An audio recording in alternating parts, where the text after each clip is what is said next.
This is Ikue updates. Kama mbaya mbaya.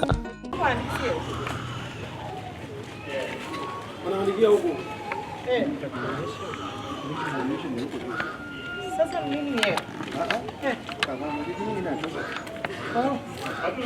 What else? Do we need to deposit any money?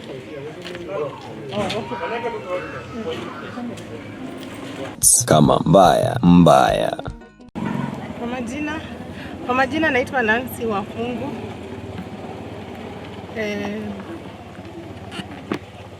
Joel Wata Wahungu ni mtoto wangu ambaye ni marehemu sasa.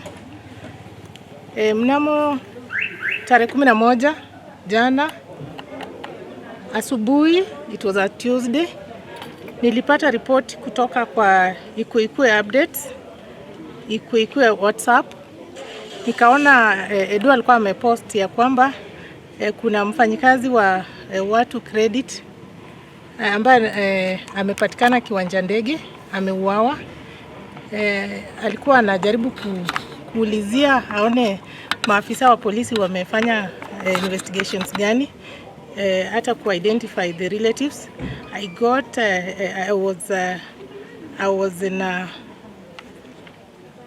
I panicked because my son stays in Kiwanja Ndege and he works with the watu credit. So wakati nilipopata hiyo information nikapanic na nikapigia kijana anaitwa Derek. Nikamwambia Derek, have you spoken to Joel?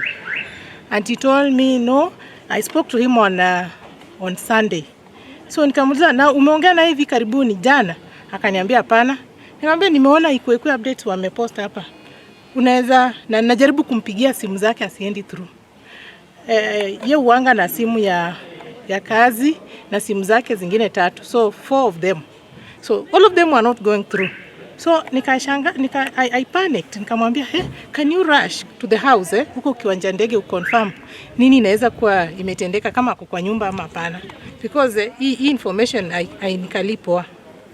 So Derek alitoka akakimbia.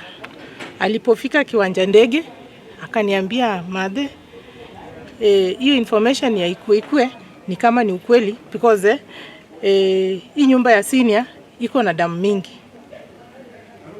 So mimi nilianza kulia na nikasikia uchungu. Nikaona mtoto wangu ni kama ameuawa.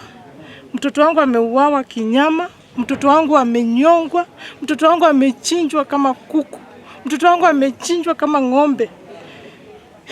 Nilichukua hatua, nikatoka hapo nikaenda mpaka kule penye alikuwa anaishi. Kweli nikapata damu iko kwa nyumba, na ni kama those assailants, when they were trying to do the heinous act, they really struggled with him, because even the seats could tell, and there was a lot of blood. Sasa nikaulizia nini inaweza kuwa ilitendeka. I was told that watu wawili waliingia hapo was it Sunday, watu wawili, wanaume na mwanamke mmoja, na wakakaa hapo, ni kama walikuwa ni marafiki, wakakaa wakakula. Na hiyo kisanga ikiendelea, ni kama huyu mwanamke alikuwa ana pretend kufanya sauti ya mwanamke kwa nyumba. So even the neighbors wakasema they did not bother because they knew maybe there's a lady inside. Sasa hivyo mtoto wangu akawa nafikiri katika ile hali ya kufanya hiyo kelele, hao wengine nao walikuwa wanatekeleza the heinous act. Mimi nimehusunika kama mama ya mtoto, na ningeomba serikali iweze kuchukua hatua ya kufanya investigations ambazo they have to go deep into it, so that those people, the assailants, waweze kupatikana, niweze kujua ni kwa nini wameua mtoto wangu. Wameua mtoto wangu kama mnyama. Nijue alikuwa amewakosea nini. Niweze kupata habari kwa sababu nimehusunika na nimeweza kuongea vibaya na nimeweza kuongea maneno mingi sana. Sijui atanifanya namna gani. Mungu anisaidie tu. Mtoto wangu amekufa. Mtoto wangu first born. Mtoto ambaye nilitegemea. Mtoto amefanya graduation, amegraduate in the year 2019. He's less than 25 years old. Mtoto ameuawa. Amekuwa anafanya kazi, anafanyia kazi watu credit kwa njia mzuri. Sijui kwa nini walimuua. Sijui walikuwa na sababu gani. Mimi naomba tu kaweze kunisaidia. Mweze kufanya investigations. You go down deep into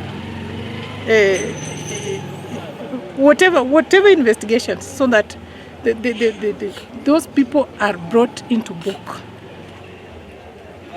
As a mother, I'm so devastated.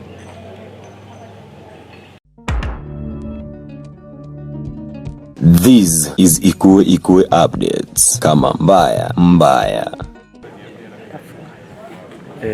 Bana kampuni. A laptop and a phone. And that laptop has vital information. Hawachangi chini. Hata kwangu hawachangi. Naambia mama, hii nimebeba kampuni. Ni mali ya kampuni. Na Then it disappeared. The company has So, not made a report. hawachangi kwa ofisi na hawachangi mahali anatembeanga naye. When he's in the house, he has that laptop. On Saturday, he was on duty. Akamalizana, akaenda kwa nyumba. Then on Sunday, the Heinous Act happened. Of course, he had that laptop. The phone. And the phone. Yes. Of which I want to believe, if it had some vital information for the company they would be looking for it. Terribly. They will have even made a report at the CID. Ya kwamba as much as we have lost an employee, we also require this information here. The laptop and the phone. You see? I have not heard them. I've not been told that they're actually looking for that the laptop. It means hii laptop is somewhere. Iko mahali na mtu ambaye anajulikana either sasa for the same company, kwa sababu vitu ziliibiwa zikabebwa. Inamaanisha kwamba hii laptop ilichukuliwa na mtu mwenye anaelewa vizuri sana. And why now the question is, why are they not complaining that their laptop and the phone are missing? Because it had some vital information. And senior could tell me, Mom, hii laptop ni ya kazini. Hata siwezi wacha hapa natembeanga nayo. Iko na very vital information. Now, my worry is, now I'm just being curious. Why are they not looking for this laptop? As much as sisi tunajaribu pia tupate ukweli na tutafute vitu za Joel penye hata silienda. Why are they now not being interested in looking for this laptop and the phone? They should be able to tell us. Because they wanted to press some information. It should be somewhere. It should be somewhere. So has the company reached out to the family? No, personally, I've not seen them. Personally, I've not seen them. Because I want to believe, not even believing. I have information from Joel himself that he wrote me as the next of kin. And I expected them to come personally. Wakuje waniambie mama, pole. I understand they were in the house. I was not there. But today is when sijawaona tena. Na nilifikiria hata watapiga simu tena waniambie. Let's expect them Waniambie mama pole. Mtoto wako alifanya kazi na sisi vizuri. Kama alikuwa mbaya huko nijue, kama alikuwa mzuri nijue. But the information I have ni kwamba alikuwa kijana mzuri. Kijana ambaye amefanya ICT. They could trust him with those vital gadgets. And they wanted those people who did away with his life. They must have killed him painfully to press some information out of him. That's why they harmed him like that. They wanted some vital information kutoka kwake.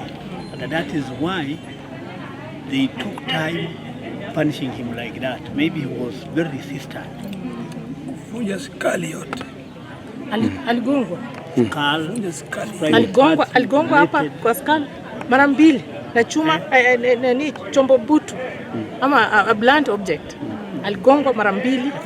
After the postmortem information they wanted, huko chini wakafinya. Na huko chini nafikiri walifinya because now a lady was involved. And I'm told alikuwa na msichana Munandi or Kalenjin of the sort. Sasa alikuwa ameachana na huyu msichana, alafu akawa amesema sasa I'm now going back to Vivian. So this Vivian naambiwa he was to meet him that very Sunday. So this Vivian anaweza kuwa akona information mzuri sana ya kutuelekeza sisi. So yeye ndio anaweza kutueleza vizuri hii maneno ilitendeka namna gani. Okay. So postmortem inasema nini?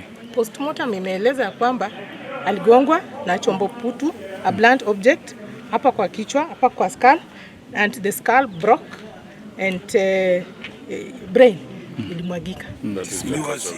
Was witnessed. Kitu ilitoka yote na ikafunjika paka ndani. Nini ilitoka yote? Ubongo. Yaani vile hao walifanya hivi na wakatoa hii. Mimi nikaona sasa skull ilipigwa safari mbili na ikafunjika yote. Kaingia ndani.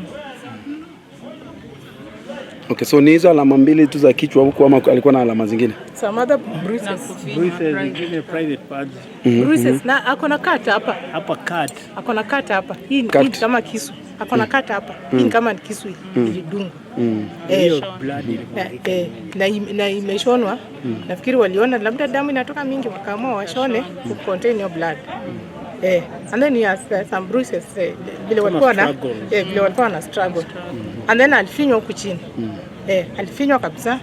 Unajua sasa mwanamume ukishafinywa inamaanisha you are finished. Alikata cooperate hapo. Lazima huyu alimalizika.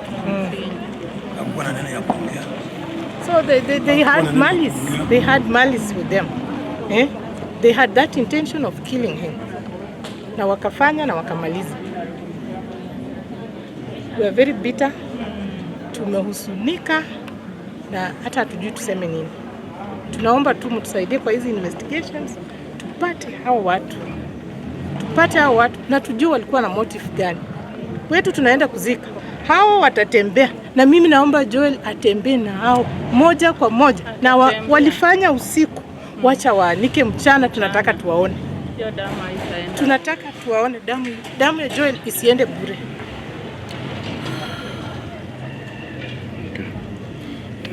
Kuna mipango yoyote ambayo mmeweka in place ama bado ndio sasa? We are just starting. Tulikuwa lazima tumalize maneno ya postmortem, tuanze mipango ya kufuatilia EPCT. Kama ni kuenda kwa Safaricom, kama ni kuenda wapi, na nyinyi you are allowed to do it even. You are the people. Hakuna mtu mwingine we trust more than you people. Whatever you do, we shall trust you. Na ifanyike vile inatakiwa. Lakini mipango sasa sisi ndio tumeenda kuanza. Hatujui tutashika siku gani. Okay. Mama, maybe unaweza eleza tu wale ambao wangependa kuja nyumbani, wajue nyumbani ni wapi na wanaweza participate aje kwa haya matanga. Hii matanga, unajua Joel hakukonjeka. Hii ni kitu imefanyika abrupt. Na kifo unajua sasa uwezi panga itakuja siku fulani. Tungeomba watu watusaidie, tungeomba marafiki watusaidie ili tuweze kuraise pesa ya hii mazishi. Tungeomba pia watuombe. Na wakikuja nyumbani tunaishi Sunrise. Ukitoka upande wa Buya unashukia Salmon Hotel, unaingia unafika kwa shule ya Bridge. Ukifika kwa shule ya Bridge unachukua hiyo barabara ya Cabros. Ukifika Marina Apartments unapinduka on your right. Ukiulizia tu kwa Madam Nancy wa kotini utanipata. Kama mbaya. Mimi naitwa Shem na wate wa Hungu, babu ya mtoto ambaye aliwawa kinyama, Joeli wata wa Hungu. Nimehuzunika na ninaomba serikali, naomba polisi, naomba CIT wafanye uchunguzi wa kutosha, hao watu wajulikane wako wapi. Mimi nimeumia na mtoto tangu utoto na nikamfundisha kafika hiyo kiwango ya kumaliza tikuri yake, na wamemuua kinyama. Tumehuzunika na mtoto wangu huyu, tumehuzunika kabisa. Tunalia serikali, kama muko macho na mnajua kufukua kila kitu, mfanye juu chini tujue nani aliua huyo mtoto na alikuwa na nia gani mbele ya Mungu. Hiyo ni makosa, lakini wacha tuwajie uchunguzi ufanye kazi. Kuanzia leo ikue hivyo na ikue.